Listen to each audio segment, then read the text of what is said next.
चलिए भाई, जुड़िए एक बार हमारे साथ लाइव। अब तो लाइव करके ही रहेंगे। यदि क्लास नहीं आपको दिखेगी तो आप उसके लिए क्या करेंगे कि जब हम इसको रिकॉर्डेड फॉर्म में उपलब्ध कराएंगे, आप इसको वहां से देख सकते हैं।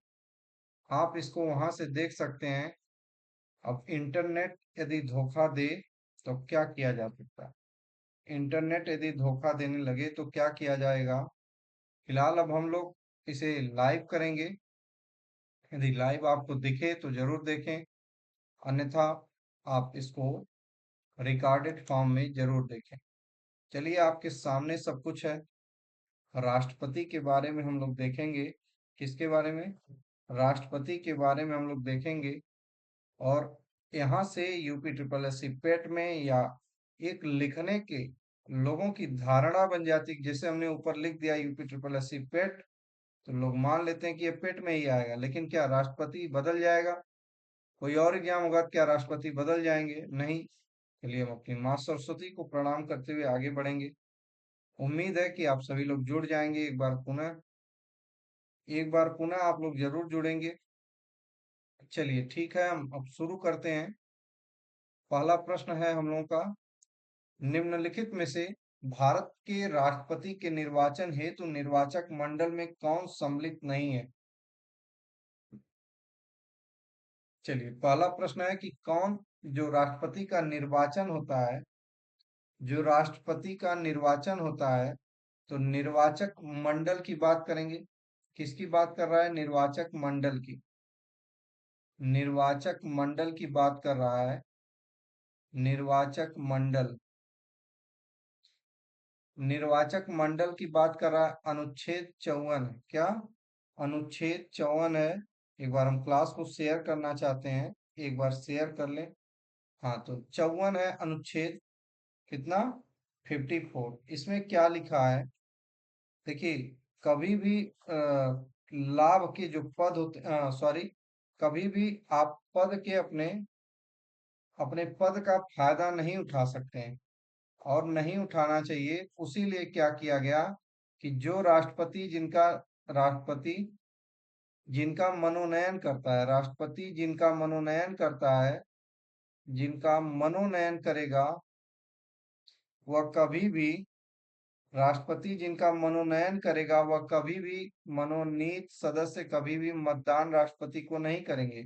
क्योंकि अब बताइए, सीधी सीधी बात है कि यदि आप किसी को चुन रहे हो, आप किसी को अपना उसको एक पद दे रहे हैं, और क्या निश्चित नहीं है, मतलब बिरले ही ऐसा होगा कि वह आपको मत न दे। इसीलिए व्यवस्था की गई कि जो मनोनीत सदस्य हैं, वो कभी राष्ट्रपति को क्या, राष्ट्रपति के निर्वाचन में भाग नहीं लेंगे। इसीलिए देखिए, लिखा है कि लोकसभा के निर्वाचित सदस्य, बिल्कुल निर्वाचित सदस्य ही भाग लेंगे। राज्यसभा के निर्वाचित सदस्य भाग लेंगे। राज्यों की विधानसभाओं के सदस्य भाग लेंगे। कौन? निर्वाचित।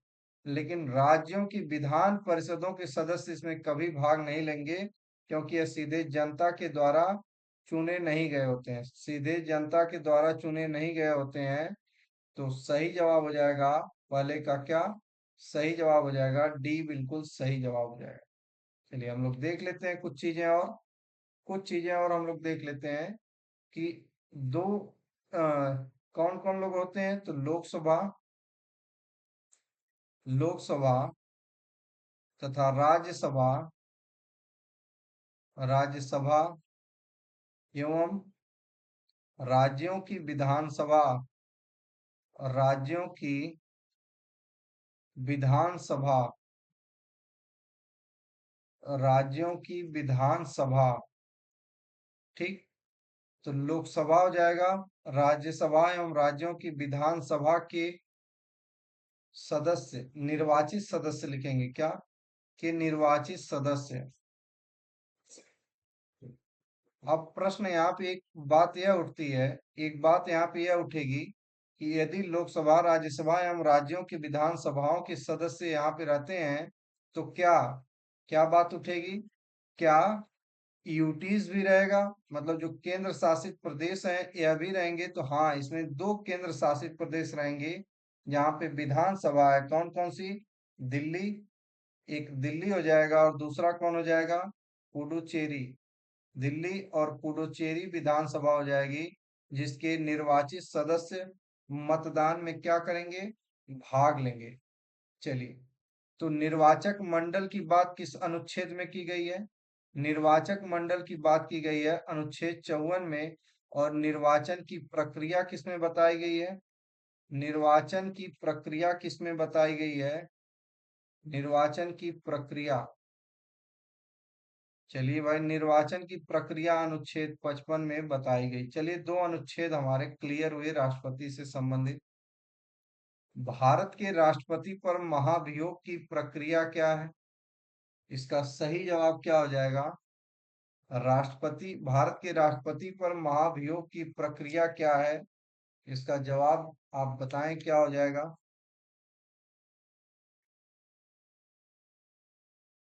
चलिए, तो महाभियोग की प्रक्रिया क्या है, इसको अनुच्छेद 61 में देखते हैं। महाभियोग राष्ट्रपति का जो है, उसको किस में देखेंगे? 61 में देखते हैं राष्ट्रपति का महाभियोग। राष्ट्रपति के महाभियोग को हम लोग 61 में देखते हैं। और दूसरे का ये सही जवाब हो जाएगा, अर्ध न्यायिक प्रक्रिया। और यदि राष्ट्रपति के ऊपर महाभियोग लगाना है, राष्ट्रपति के ऊपर महाभियोग का आधार क्या होगा? महाभियोग का आधार क्या होगा?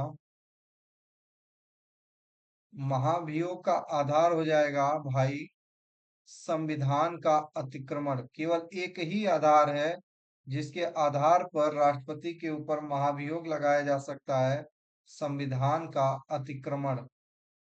संविधान का अतिक्रमण इसका सही जवाब हो जाएगा, राष्ट्रपति के ऊपर महाभियोग लगाने की प्रक्रिया। 14 दिन पहले इनको बता दिया जाता है राष्ट्रपति महोदय को कि आपके ऊपर महाभियोग की प्रक्रिया लगाई जाने वाली। तो समझ गए होंगे आप लोग कि संविधान का यदि राष्ट्रपति अतिक्रमण करते हैं। राहुल भैया, आप आ गए, बहुत बहुत धन्यवाद आपका। अर्ध न्यायिक प्रक्रिया है। चलिए, बिल्कुल, क्योंकि इसमें लोकसभा, चलिए राहुल भैया, साबित कदाचार या असमर्थता, पता नहीं भैया, साबित सदाचार या, केवल एक ही आधार है राहुल भैया, संविधान का अतिक्रमण। मेरे हिसाब से तो केवल यही एक ही आधार है, केवल एक आधार, जो कि 61 अनुच्छेद 1 में लिखा हुआ है।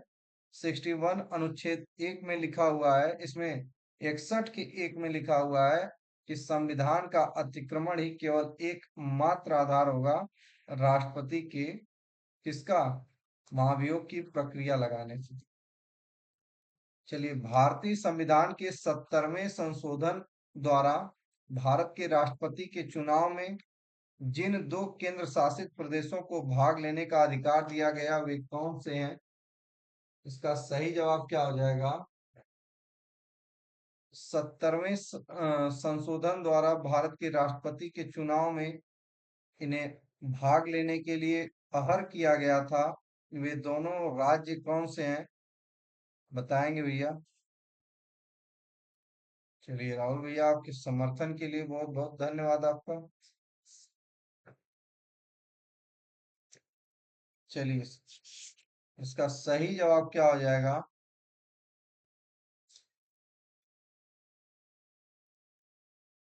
बिल्कुल, इसका सही जवाब राहुल भैया जरूर बताएं आप। तो 70वां संविधान संशोधन कब हुआ था? 70वां संविधान संशोधन भाई कब हुआ था? 1992 में। कब हुआ था? 1992 में हुआ था। और इसी में दिल्ली और पुदुचेरी, किसे, दिल्ली तथा पुदुचेरी को इन्हें राष्ट्रपति के निर्वाचक मंडल में सम्मिलित किया गया था। 70वां संविधान संशोधन 1992 में हुआ था, जिसके तहत दिल्ली तथा पुडुचेरी को शामिल किया गया था। और उसके पीछे एकमात्र कारण था कि इन दो केंद्र शासित प्रदेशों में क्या है, राज्य की विधानसभा है, वहां की विधानसभा है। अनुच्छेद 52 में क्या लिखा है? अनुच्छेद 52 में क्या लिखा है कि भारत का एक राष्ट्रपति होगा, भारत का एक राष्ट्रपति होगा। भारत का एक राष्ट्रपति होगा, यह अनुच्छेद 52 में लिखा है। बात करेंगे अनुच्छेद 53 की। किसकी? अनुच्छेद 53 की बात करेंगे तो इसमें क्या लिखा है भाई, कि वो जो भारतीय संघ की कार्यपालिका शक्ति किसमें नियुक्त होगी? तो भारतीय संघ की, राहुल भैया हैं कि आप चले गए? एक बार मैसेज करिए। भारतीय संघ की कार्यपालिका शक्ति, कार्यपालिका शक्ति राष्ट्रपति में निहित होगी। कार्यपालिका शक्ति राष्ट्रपति में निहित होगी। शक्ति राष्ट्रपति में निहित होगी। चलिए, दो अनुच्छेद लगभग 52 हमने क्लियर किया, 53 किया, और उधर हमने 54 और 55 देखा था। 54 में लिखा है निर्वाचक मंडल के बारे में, 55 में लिखा है, 54 में लिखा है क्या? निर्वाचक मंडल। 55 में लिखा है निर्वाचन की प्रक्रिया। फिर हमने 61 देखा, महाभियोग की प्रक्रिया। अब हम लोग देखते हैं 56 में क्या लिखा है भाई। 56 में क्या लिखा है कि राष्ट्रपति अपने पद ग्रहण की तिथि से 5 वर्ष की अवधि तक पद धारण करेगा। तो अर्थात इसमें कार्यकाल लिखा है। 56 में क्या लिखा है? कार्यकाल के बारे में बात की गई है। 56 में कार्यकाल के बारे में बात की गई है। 52 में बताया गया कि भारत का एक राष्ट्रपति होगा। 53 में बताया गया कि जो राष्ट्रपति होगा तो उसके पास क्या होगा? तो भारतीय संघ की समस्त कार्यपालिका शक्ति किसमें निहित होगी? राष्ट्रपति में निहित होगी। फिर 54 में क्या लिखा गया? बताया गया कि उनको वोट मतदान कौन कौन करेगा। फिर 55 में बताया गया कि मतदान करेगा तो कैसे करेगा, अर्थात प्रक्रिया के बारे में बताया गया। फिर 56 में बताया गया कि यदि वह चुन लिया गया जाएगा तो उसे कार्यकाल उसका कितना हो जाएगा। और कार्यकाल है कि पद, क्या है कार्यकाल? पद ग्रहण की तिथि से 5 वर्ष। पद ग्रहण की तिथि से, जैसे मान लीजिए कि 10 तारीख को रिजल्ट आ जाता है और यह चुनाव, इसका मतलब रिजल्ट आ जाता है 10 को, और यह 15 तारीख को पद ग्रहण करेगा तो 15 से गिना जाएगा 5 वर्ष। 15 तारीख से 5 वर्ष गिना जाएगा पद ग्रहण की तिथि से 5 वर्ष। और जब तक दूसरा नहीं आ जाएगा तब तक ये अपने पद पर बने रहेंगे। तिथि से 5 वर्ष का कार्यकाल इनका रहेगा। चलिए, तो इतनी चीजें हम लोगों ने जानी। अब आगे बढ़ेंगे। आगे बढ़ेंगे भाई। क्लासेस सुचारू रूप से चल रही हैं। राष्ट्रपति के उम्मीदवार के लिए क्या आवश्यक नहीं है? योग्यता के बारे में बात कर रहा है कि राष्ट्रपति के, चलिए योग्यता के बारे में बात की गई है यहाँ पे। बताएं इसका सही जवाब क्या हो जाएगा, कि राष्ट्रपति के जो पद है उसके लिए क्या आवश्यक नहीं है। क्या आवश्यक नहीं है उसकी बात की गई है यहाँ पे। बताएंगे भाई। बताइए कि राष्ट्रपति के पद के लिए क्या आवश्यक नहीं है। बफरिंग चालू है, कोई दिक्कत की बात नहीं है। बड़े बड़े शहरों में छोटी छोटी बातें होती रहती हैं। तो 58 अनुच्छेद है, आर्टिकल, आर्टिकल 58। कौन सा? आर्टिकल 58 अनुच्छेद है। इसमें किसके बारे में बात की गई है? योग्यता के बारे में बात की गई। किसके बारे में बात की गई है? राष्ट्रपति के योग्यता के बारे में बात की गई है अनुच्छेद 58 में। और कहा है कि कोई व्यक्ति राष्ट्रपति होने के योग्य तभी होगा जब वह भारत का नागरिक हो। जब वह क्या हो? भारत का नागरिक हो। मृत्युंजय दुबे, नेटवर्क इश्यू आ रहा है थोड़ा। हाँ मृत्युंजय, कुछ दिक्कत है। जब जब मौसम खराब होता है तो दिक्कत आ जाती है। यदि आप कर पाए कॉपरेट तो कर लीजिए, अन्यथा फिर इसको हम लोग रिकॉर्डेड फॉर्म में भी उपलब्ध कराएंगे क्लास को। उसमें जब रिकॉर्डेड फॉर्म उपलब्ध कराएंगे तो उसमें कोई बफरिंग का इश्यू नहीं रहेगा, क्योंकि अलग से हम उसको सिस्टम पे रिकॉर्ड करते हैं। तो भारत का नागरिक हो, भारत का नागरिक हो। देखिए, दो बातें हैं, जन्म से भारत का नागरिक हो जन्म से भारत का नागरिक हो, जन्म से भारत का नागरिक, या गलत हो जाएगा, केवल भारत का नागरिक हो। केवल क्या हो? भारत का नागरिक हो, जन्म से भारत का नागरिक नहीं होना चाहिए उसे। जन्म से उसे भारत का नागरिक नहीं होना चाहिए। आयु 35 वर्ष होनी चाहिए। आयु कितनी होनी चाहिए? 35 वर्ष। सांसद चुने जाने की योग्यता रखता हो। अब यहाँ सांसद की जगह या लोकसभा का सदस्य चुने जाने की योग्यता रखता हो, हम लोग लिख लेंगे यहाँ पे, लोकसभा का सदस्य चुने जाने की योग्यता रखता हो। लोकसभा का सदस्य चुने जाने की योग्यता रखता हो। मृत्युंजय, आपका जवाब सही था, पता नहीं क्यों आपने उसे हटा लिया। जाने की योग्यता रखता हो।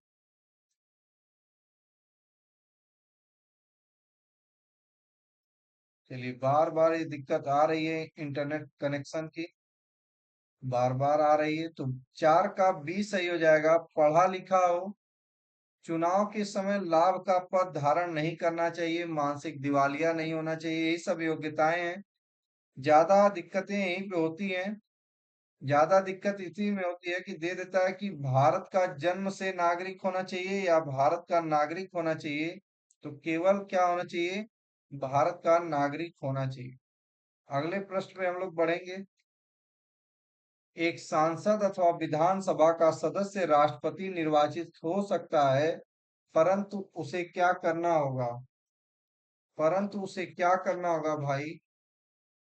इसका सही जवाब क्या हो जाएगा?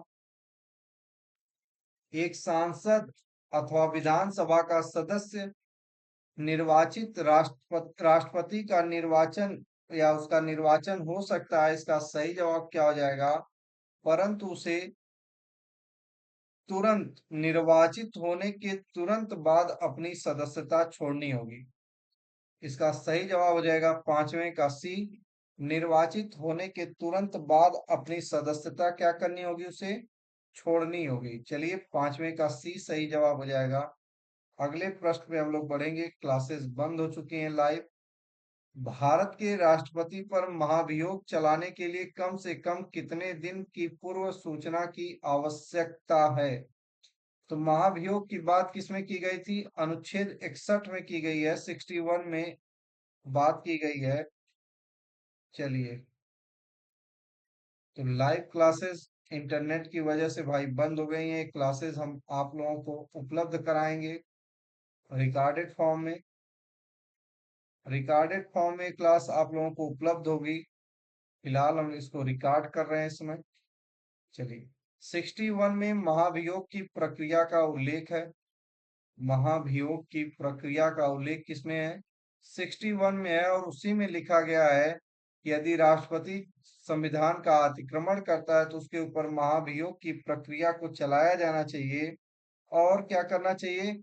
उसे 14 दिन के भीतर, 14 दिन के पूर्व, जैसे आज मान लीजिए 15 तारीख है, तो उसे 1 तारीख को क्या करना चाहिए? 1 तारीख को सूचना दे देनी होगी। 14 दिन पूर्व उसे सूचना दे देनी होगी कि भैया तुम्हारे ऊपर क्या चलने जा रहा है? महाभियोग। मतलब वियोग ही नहीं, महाभियोग अर्थात महामुकदमा चलने जा रहा है। तुम सतर्क हो जाओ। क्या हो जाओ? सतर्क हो जाओ। चलिए,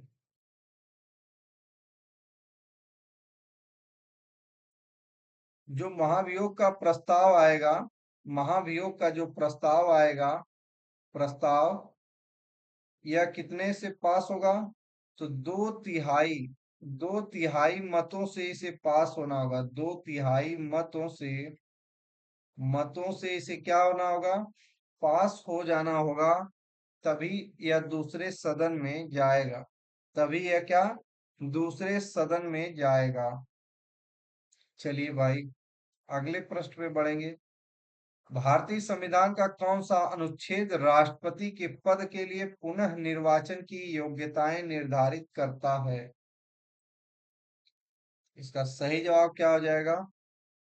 पुनः योग्यता की पुनः निर्वाचन की योग्यताएं निर्धारित करता है। निर्वाचन की योग्यताएं निर्धारित करता है। जैसे एक तो होता है कि आप एक ही बार किसी पद पे बने रह सकते हैं।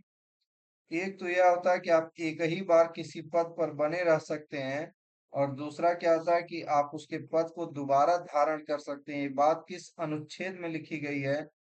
तो 57 इससे रिलेटेड है क्या? सातवें का डी सही हो जाएगा।